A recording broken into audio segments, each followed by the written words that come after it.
Albert Beale joins me, chairperson of the Peace Pledge Union, and Michael Coates, co-founder of a veteran-owned business and host of the podcast called Declassified, which documents military stories. Hello to both of you. Hello, good afternoon.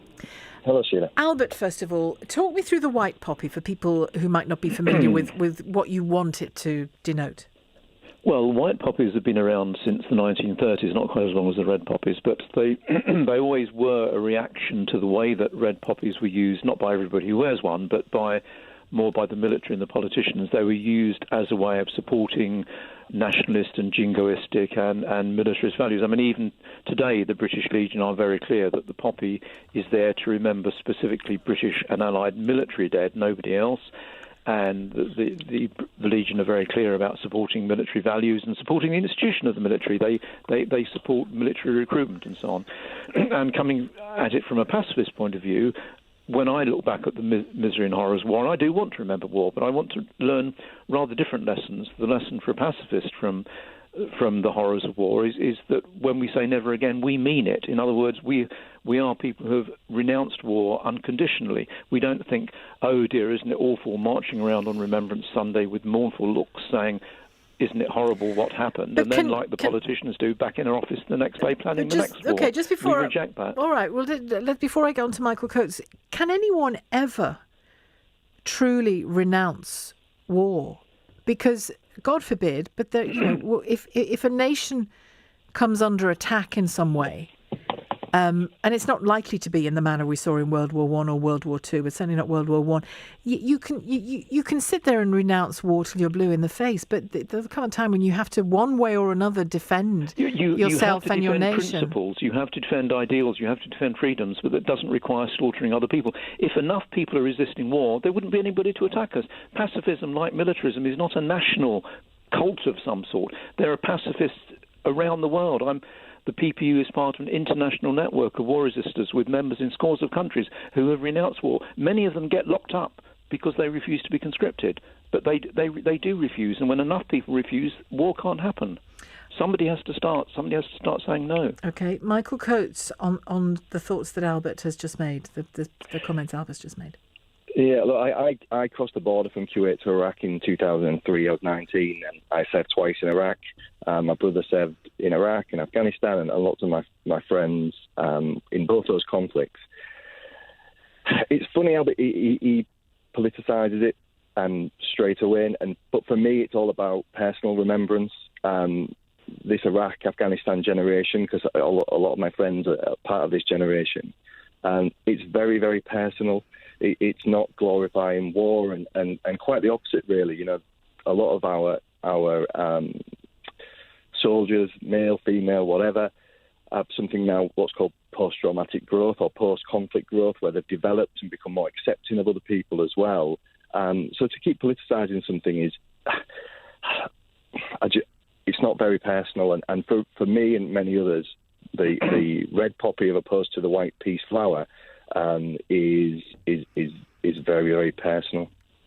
I mean, I do understand that. When people have been involved in the thick of that, of course, they feel it very personally. But I think it's not the case that the red poppy is not a political symbol of itself. It is used politically. I don't mean by everybody who wears it, who wears it to remember the suffering of friends or family or whatever. But the way that remembrance is used, the way red poppies are used, the way that the Red British Legion and the government promote it, is intensely political. I mean, the fact that more people think one thing than think another thing doesn't mean that the majority thing is not also political. I accept white poppies are a political symbol. In what way is it political? So are red poppies. Tell me explicitly in what way the red poppy is political. It is used politically to support the institution of the military, and as somebody who thinks the only way to solve wars and conflicts is to renounce the military route of trying to solve things. I mean, I can understand that when somebody like Michael, who's been in the thick of that, but I have to say, in all honesty, has having British troops or anybody else with weaponry in Iraq or Afghanistan, has that solved those problems? No, it hasn't. I think the human race has had hundreds, thousands of years to have learned a lesson which it still needs to learn, that the use of armed force does not, in the end, solve situations. We have to find other ways through it. It's the lack of understanding and the lack of knowledge about the individuals and the teams and the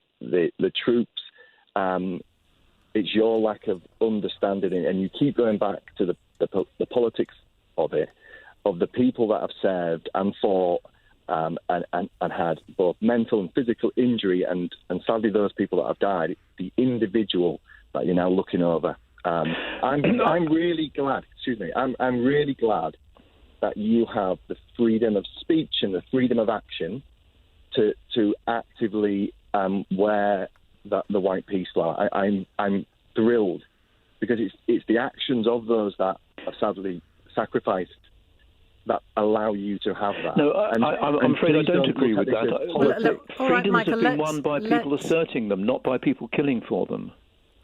When freedoms are, I mean, people, the fact that people get the vote or the people have the right to free speech, those are things that have been struggled for, not by force of arms, but by the mass assertion of people taking those rights and demanding them and using them. But Albert, just on that, well, let me ask Albert a question. On that point, let's fast forward to the next war, had Nazi Germany successfully invaded Britain, I mean, who knows what the situation would have been 70 years on from that. But do you think that the British experience in the 50s and 60s would have been one of freedom of speech?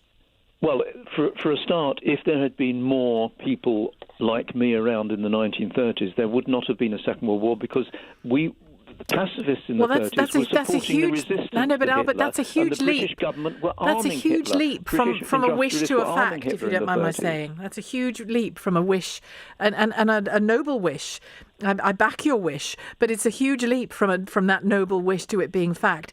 The fact remains that people like Michael, people who fought in that war, I'm talking about the Second World War now, coincidentally, but the people who fought in that war actively protected freedoms that we all now enjoy. But they did, Albert. But in the end, they did, not Albert. More racism or anti-Semitism stamped out by the fighting in the Second World War. No, it wasn't. We still have all those things today. It didn't solve those problems. So it didn't matter that we won. We should have dealt with the situation in the 30s very differently, and the sort of people who were fighting were being led by people who'd been selling weapons to Hitler when he first came to power in the 30s. So let's concentrate on the individuals then. Just the people like myself. About the individuals, of course. One at a time. Go on, Michael. Let's not sabotage one for the benefit of another. Like I said, I'm really happy. I mean, I don't personally recognise the white peace flower, but I'm really happy that you've got that. Like it gives me joy that you've got that.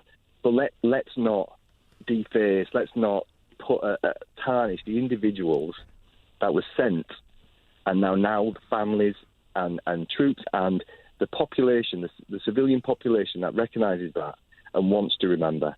And I'm glad we're having this conversation, because the one thing that I'm seeing, especially in the press and the media at the moment, is lack of education. And history, thankfully, hasn't repeated itself too much, especially from the First World War. There was lessons learned, and the Second World War. We've grown because of conflict, and we have to educate, especially the next generation, so we don't make those mistakes again. Okay. And that lack of understanding is scary, so education is key. Albert, final thought from you? We do need to learn, and I want to remember, but the lesson I want to learn is not that we therefore have to arm for the next war, but we have to stop having wars. That's the only way. Somebody has to say no. We've got to start saying no. Okay. And I hope more and more people in the current generation are saying that. Thank you very much, Albert Beale, chairperson of the Peace Pledge Union, and thank you very much to Michael Coates, co-founder of a veteran-owned business, host of the Declassified podcast, if you're a podcast listener, which documents military stories.